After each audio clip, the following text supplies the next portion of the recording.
Hi, ಎಲ್ಲರಿಗೂ ನಮಸ್ಕಾರ. ಈ ಒಂದು ವಿಡಿಯೋದಲ್ಲಿ ನಾವೇನು ತಿಳ್ಕೊಳ್ಳೋಣಪ್ಪ ಅಂದರೆ, ಈ ಕರ್ನಾಟಕ ರಾಜ್ಯೋತ್ಸವದ ಒಂದು ಪೋಸ್ಟರ್ ಫೋಟೋನ ಯಾವ ರೀತಿ ನಾವು ವಿಡಿಯೋದಾಗ ತಿಳಿಸ್ಕೊಡ್ತೀನಿ. ಓಕೆ, ಇಲ್ಲಿ ನೋಡ್ತಾ ಇರ್ಬೋದು ಈ ರೀತಿಯಾಗಿರುವಂತಹ ಒಂದು ಪೋಸ್ಟರ್ನ ನೋಡ್ತಾ ಇರ್ಬೋದು. ಈ ರೀತಿಯಾಗಿರುವಂಥ ಪೋಸ್ಟರ್ನ ಸೆಕೆಂಡಲ್ಲಿ ನೀವು ಫೋಟೋ ಎಡಿಟ್ ಮಾಡ್ಬೋದು. ಯಾವ ರೀತಿ ಫೋಟೋ ಎಡಿಟ್ ಮಾಡ್ಕೋಬೇಕು ಅಂತ ನಾನು ವಿಡಿಯೋದಾಗ ತಿಳಿಸ್ಕೊಡ್ತೀನಿ. ಫ್ರೆಂಡ್ಸ್, ನೋಡಿದ್ರೆ ಕ್ವಾಲಿಟಿಯಲ್ಲಿ ಬಂದಿರುವಂಥ ಒಂದಿಷ್ಟು ಫೋಟೋಸು ಈ ರೀತಿ ನಿಮ್ಮ ಇಲ್ಲಿ ಫೋಟೋನ ಹಾಕೋಬೋದು. ಇಲ್ಲಿ ಕೆಳಗಡೆ ಹೆಸರನ್ನ ಬರ್ಕೋಬೋದು. ಯಾವ ರೀತಿ ಬರ್ಕೋಬೇಕು ಅಂತ ವಿಡಿಯೋ ತಿಳಿಸ್ಕೊಡ್ತೀನಿ. ಓಕೆ, ಮೊದಲ ಬಾರಿಗೆ ನೀವು ನಿಮ್ಮ ವಾಟ್ಸಪ್ನ ನಾನು ವಾಟ್ಸಪ್ನ ಓಪನ್ ಮಾಡ್ಕೊಂಡ್ಬಿಟ್ಟು ನಾನು ಇಲ್ಲಿ ಫೋಟೋ ಆಪ್ಷನ್ ಮೇಲೆ ಕ್ಲಿಕ್ ಮಾಡ್ಕೋತೀನಿ. ಕ್ಲಿಕ್ ಮಾಡ್ಕೊಂಡಾದ್ಮೇಲೆ ಯಾವುದೋ ಒಂದು ಓಕೆ ಫ್ರೆಂಡ್ಸ್, ವೇಟ್ ಮಾಡ್ಕೊಳ್ಳಿ. ನಾನು ಯಾವುದೋ ಒಂದು ಫೋಟೋನ ತೊಗೋತೀನಿ. ಫೋಟೋ ತಂದಮೇಲೆ ಇಲ್ಲಿ ಆ್ಯಡ್ ಟೆಕ್ಸ್ಟ್ ಕ್ಯಾಪ್ಷನ್ ಮೇಲೆ ಬಂದುಬಿಟ್ಟು ಇಲ್ಲಿ ಕನ್ನಡ ರಾಜ್ಯೋತ್ಸವ ಒಂದು ಇರುತ್ತೆ, ಟೈಟಲ್ ಇರುತ್ತೆ.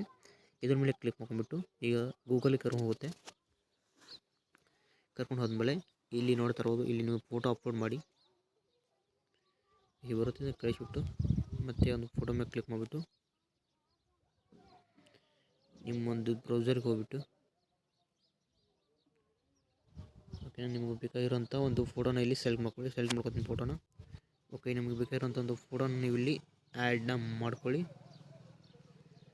ಓಕೆ, ನಾವೊಂದು ಫೋಟೋನ ಆ್ಯಡ್ ಮಾಡ್ಕೊಂಡ್ಬಿಟ್ಟು ಆ ಫೋಟೋನ ಕ್ರಾಪ್ ಮಾಡ್ಕೊಂಡ್ಬಿಟ್ಟು ಈ ರೀತಿ ನೋಡ್ತಾ ಇರೋದು. ಈ ರೀತಿ ಫೋಟೋ ಆದಮೇಲೆ ಕ್ರಿಯೇಟ್ ಎ ಪೋಸ್ಟರ್ ಮೇಲೆ ಕ್ಲಿಕ್ ಮಾಡಿಬಿಟ್ಟು ಡೌನ್ಲೋಡ್ ಆಪ್ಷನ್ ಕೊಡಿ. ಮತ್ತು ಡೌನ್ಲೋಡ್ ಆಗಿನಂತ ಕೊಡಿ. ಈ ಫೋಟೋ ಡೌನ್ಲೋಡ್ ಆಗುತ್ತೆ. ಮತ್ತು ಬ್ಯಾಕ್ ಬಂದುಬಿಟ್ಟು ಇಲ್ಲಿ ಹೆಸರನ್ನ ಬರ್ಕೋಬೋದು. ಹೆಸರಲ್ಲಿ ನೋಡ್ಕೊಬೋದು.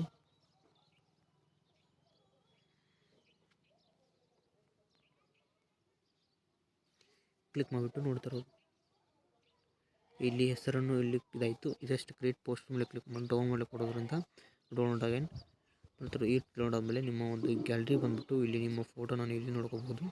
ಓಕೆ, ನೀವು ಕ್ರಿಯೇಟ್ ಮಾಡಿರೋಂಥ ಫೋಟೋಸ್ ಇಲ್ಲಿದ್ದೀವಿ ನೋಡ್ತಿರ್ಬೋದು. ನಮ್ಮ ಹೆಮ್ಮೆ ಕನ್ನಡ ರಾಜ್ಯೋತ್ಸವ ನೋಡಿ ಹೆಸರು ಬರ್ಕೊಂಡಿರೋಂಥ ಈಗ ಒಂದು ಫೋಟೋ ಇಲ್ಲ ಆಯಿತು.